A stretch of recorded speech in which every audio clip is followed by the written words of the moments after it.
Do you love movies? So do I.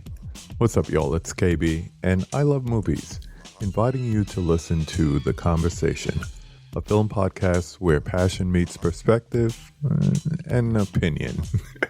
From the old school to the new, I invite a guest on to discuss the movies that thrill us, challenge us, break our hearts, or even blow our minds. There's always new episodes dropping wherever you get your podcasts. So join the conversation. We don't just watch movies. We love talking about them too. The Conversation with KB Loves Movies, a part of Someone's Favorite Productions podcast network. Hello, this is Chris Haskell from They Live by Film. For those that don't know us, Adam, Zach, and I, we built a podcast over the last 2 years that's a combination of film discussion from 3 very different perspectives, as well as industry interviews with the leaders in boutique Blu-ray and 4K community. We started with Deaf Crocodile, but over time we've been lucky enough to speak with Arrow Video, Severin, Mondo Macabro, Vinegar Syndrome, Radiance, Indicator, most of the OCN partner labels. It's been a blast. You can find us wherever you podcast, and also actually recently as part of Someone's Favorite Production podcast network. We hope to see you online. Aren't you coming in? I prefer a vehicle that doesn't hurt Mother Earth. It's a go-kart powered by my own sense of self-satisfaction.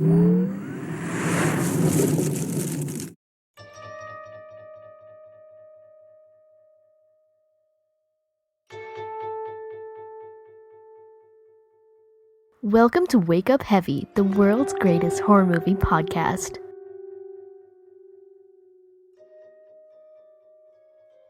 Hello, and welcome to Wake Up Heavy, Recollections of Horror. This is Mark Begley, your host, and this is my look back at January 2022. And I have to say, once again, kind of light on movie watching, that was my job's fault this past month. Beginning of the year is always a stressful time, full of changes. I got super stressed out, had tons of work. Movie watching was light. I'm going to spend the latter half of this episode discussing my takeover of the Kulturecast and what that all entails. Since the first episode is up, I figured I would clue everybody in on what's happening over there. Alright, I did squeeze in some rewatches. A lot of these were things I have not seen in years. Starting with, which I mentioned, I believe, on the last episode, some of the wonderful films that popped up that first week of January on Shudder included Flesh for Frankenstein. It was such a wonderful female creation. Which I watched in glorious 3D and had a lot of fun. I'm going to go back and watch it without that because the color is a lot better on just the plain remastered 2D version. Because of an episode of The Projection Booth, I watched A Clockwork Orange. Welly, well. Which is one of those touchstone films for me from back in my late teens, early 20s. It's one of those movies that a lot of people like to post on Twitter. If you go to a guy's house and he has blank, blank, and blank on his shelves, then forget about it. And this, along with Taxi Driver and a few other of those movies. And I can understand that, but yeah, it's just amazing to look at. And of course, it's not a film that you take notes for your life from. But anyway, of course, I watched Eyes of Fire when that hit Shudder, and oh my god, what an amazing difference from the crappy VHS rip that I've watched prior. And I still need to get that Blu-ray, and I still plan on hopefully doing something with that later this year. Because of the Kulturecast takeover, I watched a couple of the Disney live-action Dexter Riley films with Kurt Russell. More on that in a little bit. I watched The Computer Wore Tennis Shoes, and I watched Now You See 'Em, Now You Don't. And they're both pretty dang fun. And then I watched a movie that really reminds me of my childhood. This is something that is similar to Murder by Death, wherein whenever it was on TV, my dad and I would sit and watch it. And it's not really a kid's movie so much, but the humor in it is slightly ridiculous, and I'm sure a lot of it went over my head when I was a kid. But anyway, it's the Sunshine Boys with Walter Matthau and George Burns, and it's just a lot of fun, and their repartee throughout the movie is a kick in the pants. And my last rewatch, this is something that I actually saw in the theaters. Probably didn't realize it was a Paul Schrader movie back then, because I may not have known all that much about him at the time. Patty Hearst. I haven't watched this. I may have rented it once or twice after seeing it in the theater, but most likely I haven't seen this in a good 30 plus years. I had no recollection of just how stylistic it was and how they approach this retelling of her story from what she wrote. And it was very, very interesting. Again, a lot of familiar faces to me now that I probably didn't really know that much about back then. We didn't do a ton of family watches. We hit a major theme watch one weekend. At the beginning of the month, my wife and I watched Minari, which I had been wanting to see for a while, actually since it came out. It won some Oscars last year, and it's been on Showtime for a bit, so finally we sat down and watched it. Really enjoyed it. The theme day that we had with Cleo was started by, I think AMC was showing a bunch of 80s movies one day, and we caught the 1989 Batman.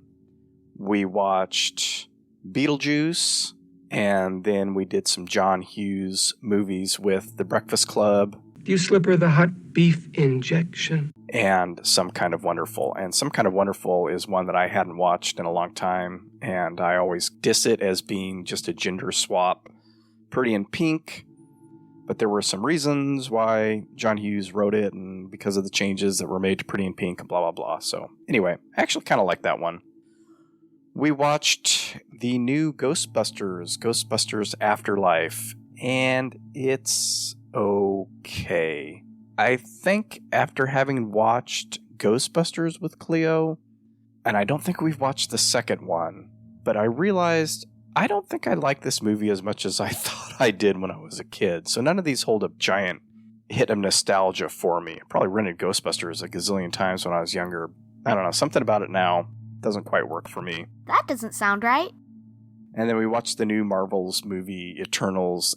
I did not care for that. Favorite first-time watches for me. Again, a bunch of these are on Shudder. I watched the Mill of the Stone Women, early 60s horror that was interesting, gave me major House of Wax vibes. And then this group of mostly 70s, maybe early 80s films that they dropped at the beginning of the month. The few that I hadn't seen were Dream No Evil and Dark August. They're these low-budget regional films that are more spooky or creepy than all-out horror, and I enjoyed both of those. I think Dark August I preferred.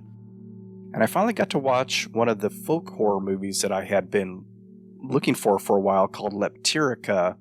It's a Polish TV movie. It was about 60 minutes long. I have to admit, I was a little bit disappointed in this one. Still interesting to watch, but not a whole heck of a lot happens. It was a lot of guys sitting around talking. I watched for the first time Bad Day at Black Rock. Caught bits and pieces of that over the years. Really interesting old Spencer Tracy movie. Citizens Band. More on this later. This relates to my takeover of the Kulturecast. I was just trying to locate a version of it streaming somewhere, found it, kind of got sucked into it, ended up watching the whole thing. A movie that I thought I had watched all the way through, but I don't actually think I ever have, is In Cold Blood. In Cold Blood. And this is by the same director, and I don't even know if I mentioned this on this episode. Same director as Looking for Mr. Goodbar, which is kind of interesting since they're both based on true stories and books that took the true story idea and ran with it as novels. Hopefully I made that connection on that episode. If not, I'm making it now. I watched Places in the Heart, a film that I had zero interest in when I was younger, but really enjoyed it. Great cast. Really, really depression era story. And then I watched, because of the new Guillermo del Toro movie, I watched the original Nightmare Alley. Whenever I saw that title, I knew it was noir, but I thought it was more of a crime noir. That title, Nightmare Alley, makes me think of New York City gangsters and stuff like that. And of course, it's obviously not that. Would pair very nicely with Freaks from the 30s. I wanted something really bizarre to watch, and I figured, I'll watch one of those weird Chinese movies from the early 80s, and landed on A Chinese Ghost Story, which has been in my Amazon watch list forever. It's not as crazy as I would have liked, a little bit too much of a romance story going on. There was a 100-foot long tongue in it, though, so points for that. That's weird. And then on the suggestion of Anthony King, who's been on the show a couple times, he did an episode for his Cult Movies podcast on Tobey Hooper's Texas Chainsaw Massacre, and at the end, he does some pairing recommendations with his guests. He had recommended a movie. It's been on my list for a while that I just kind of skirt around when I see it pop up as a suggestion, and that was Macon County Line. I think he based his recommendation on the fact that they claim to be based on true stories, and they're not really. And also, they're both Southern fried crime tales. And I really enjoyed that one. It's almost the inverse of In Cold Blood in a way. An interesting film with Elizabeth Taylor and, oh crap, I forgot the lead actor's name. Maybe I'll have the robot inserted here. Raintree Country. Raintree Country or Raintree County? Oh crap, I'll have that fixed too by my robot. It is Raintree County, and it co-starred Montgomery Clift. And yeah, that was interesting. Not on my radar before this last month. Chris Stashew from the Kulturecast asked me last year to do a takeover month. He does this with Mike White and I think a few other people throughout the year. I was delighted to be asked to do it, and I started mulling over my options. Came up with a couple different themes and ideas. My original intent was to do movies that I have never seen. And I could go through my watch list and find stuff that I'm really curious about. And so I mulled that over. I saw, speaking of In Cold Blood, I watched Scott Wilson in something, and I remembered that we share the same birthday. And I thought I could scroll through people with the same birthday and find interesting films maybe that I haven't seen from them. And then I recalled this little running gag between Chris and I regarding my last name and how it's the same as Ed Begley Jr.'s. And he likes to mention his disdain of Transylvania 65000, which I believe he did an episode on. It might have been during Mike White March, and where Mike made him watch it, possibly out of spite, I don't know. And I thought, I could do all Ed Begley Jr. movies. And looking just super quickly through his filmography, thought, this is a great idea. This offers up a bunch of really cool movies. With the caveat being that he's not necessarily the star of any of them, very likely is only in it for a minute or two. But it let me take some of the other ideas. There is a movie that I haven't seen in the list. There's also movies from a couple of favorite directors, an old favorite director and a new favorite director. Of course, I went back and hit some childhood nostalgia because that's a big part of my show. So the first one that we did, and it's out now, and I don't know, I saw this online the other day on Twitter. a person pointed out, your Twitter followers don't necessarily listen to your podcast, and your podcast listeners don't necessarily follow you on social media. And I was like, oh, that's a good point. For a few people, this will be redundant. You've probably seen me post about this already. But the first episode is out. It is on one of those Dexter Riley films that Kurt Russell starred in for Disney. And we did an episode on Now You See Him, Now You Don't. It's the one that's not on Disney Plus, unfortunately. And I had watched those other two, and I thought, well, let me watch this one and see if it's worth doing. And I got a kick out of it. So you can head over and listen to that on wakeupheavy.com. I already have the post up for this Begley Action Month, as I'm calling it. That doesn't sound right. I had a bunch of movies to choose from, quite a few movies that I really enjoy.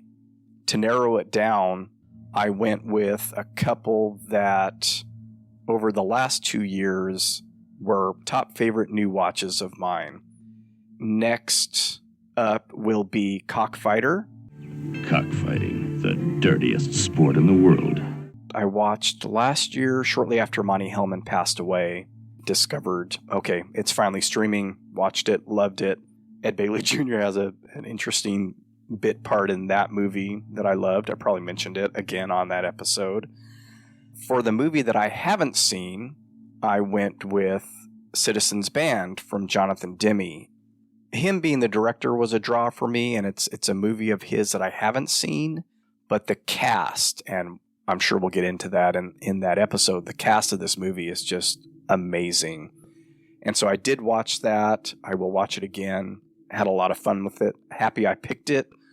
And then the last movie, I believe this was first time watch a couple years ago, is Paul Schrader's Hardcore. Turn it off!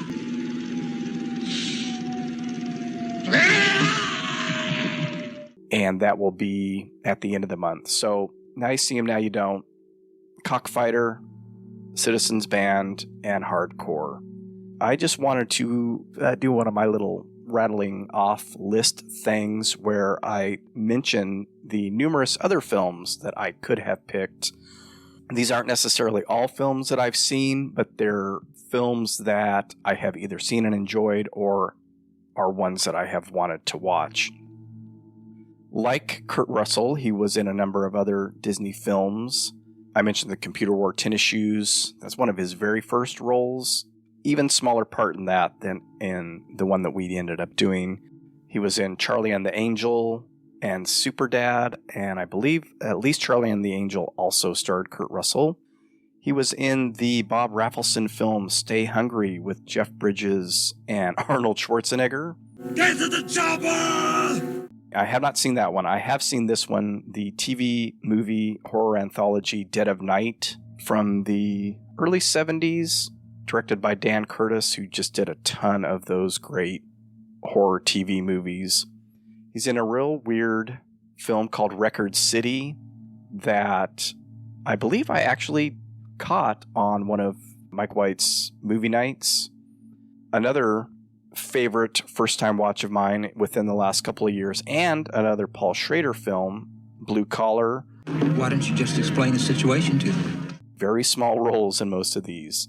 He was in the Jack Nicholson film Going South, again with Kurt Russell in the Elvis TV movie from John Carpenter, and this was a definite maybe for the month. If I hadn't liked the Now You See Him, Now You Don't, we were going to go with this Elvis movie. Still a possibility down the line. He was in The In-Laws. He was in one of those teen sex comedies. Actually, this one might be more of a dramedy. Private Lessons with Sylvia Crystal. Back to Paul Schrader with Cat People, which I'd like to mention was scripted by Alan Ormsby. And Ed Begley kind of plays an asshole in this one who gets his whole ass arm ripped off.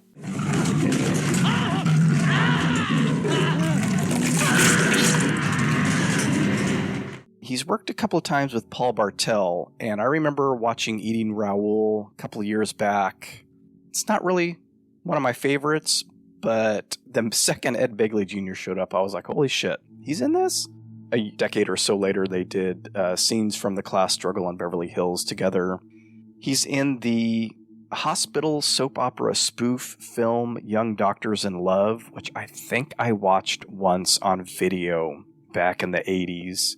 And then this really weird credit, and I'm not sure how true this is. I remember seeing it when I watched the film a little while back.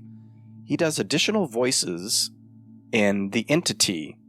Really great, trippy, poltergeisty movie with Barbara Hershey. I guess maybe he does some of the ghost voices or something. I don't know. If you can pick him out in that, let me know.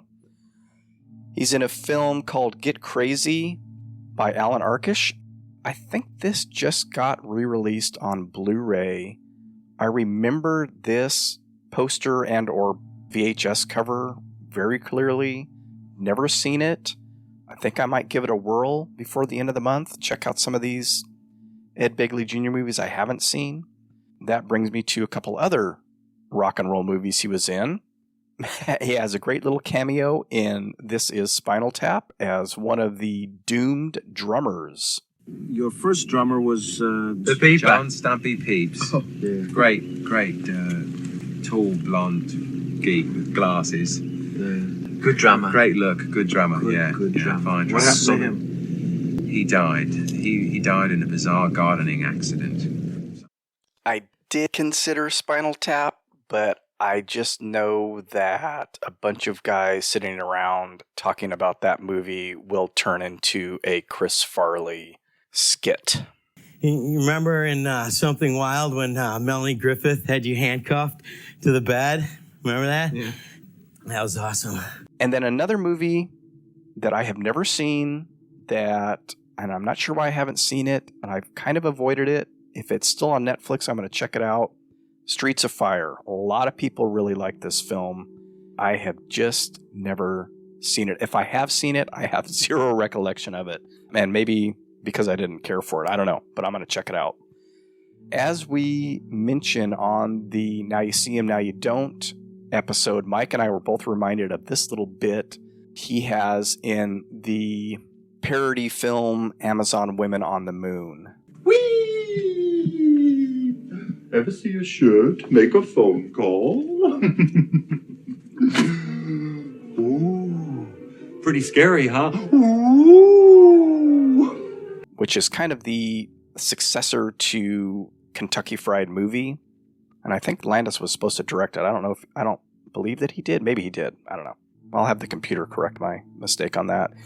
There were multiple directors, including Joe Dante and, yes, John Landis. He was in The Accidental Tourist, which I watched years ago, haven't seen since. She-Devil, which I refused to watch because I can't stand Roseanne Barr. Meet the Applegates, which I have never seen and looks very bizarre. Family of cockroaches take on the appearance of humans.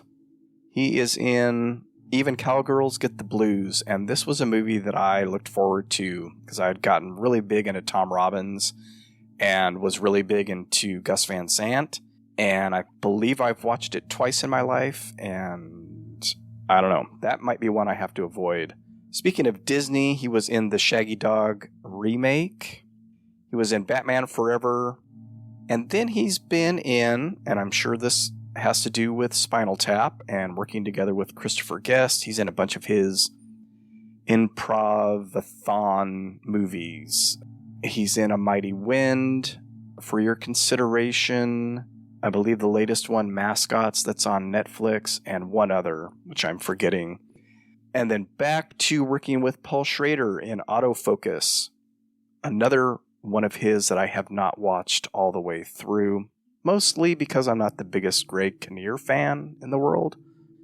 He was in the stoner comedy Pineapple Express. When I actually sat down and watched that for the first time, surprised to see him in there. And he was in the 2016 Ghostbusters movie, and I don't remember seeing him in that. I don't remember much of that movie at all. I have watched it and erased it from my memory. According to IMDb, he has 330 acting credits. My main memory of him was in St. Elsewhere. I believe I bring this up in the Kulturecast episode. That was on for a good 6 or 7 years, and I believe we watched it during its whole run. This is another little odd thing, and again, I doubt I brought this up on this episode. He was apparently a camera assistant on the film Equinox, and I mentioned that movie on the Evil Dead episode, but I don't know if I mentioned that little tidbit. He's done some interesting stuff over his life. I am now persuaded to check out some of these films that I have not seen. And since I'm not really planning on doing a feature episode this month, maybe I'll pick a couple of those out to watch. I could also do the Schrader films that I have seen that he's in because I like them, and maybe check out Autofocus. Who knows? Maybe I'll throw something in at the end of the month that relates to my Kulturecast takeover. All right, that is it for this episode. Please head over to Kulturecast and give those shows a listen. Have a great day, a great week. Stay safe, be smart. We're still going through this damn pandemic. And don't forget, Anything can happen when you wake up heavy.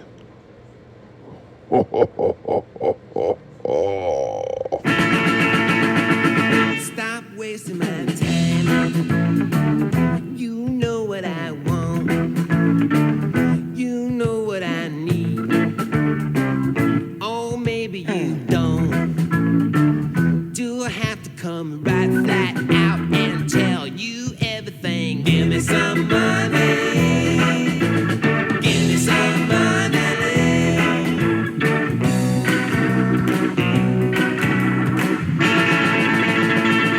I'm nobody's fool. I'm nobody's clown. I'm treating you cool. I'm putting you down. But baby, I don't intend to leave empty-handed. Give me some money. Give me some money. Oh yeah.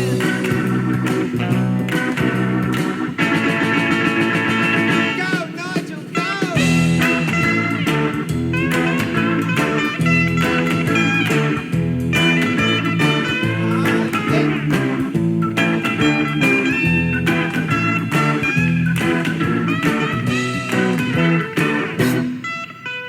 Give me some money.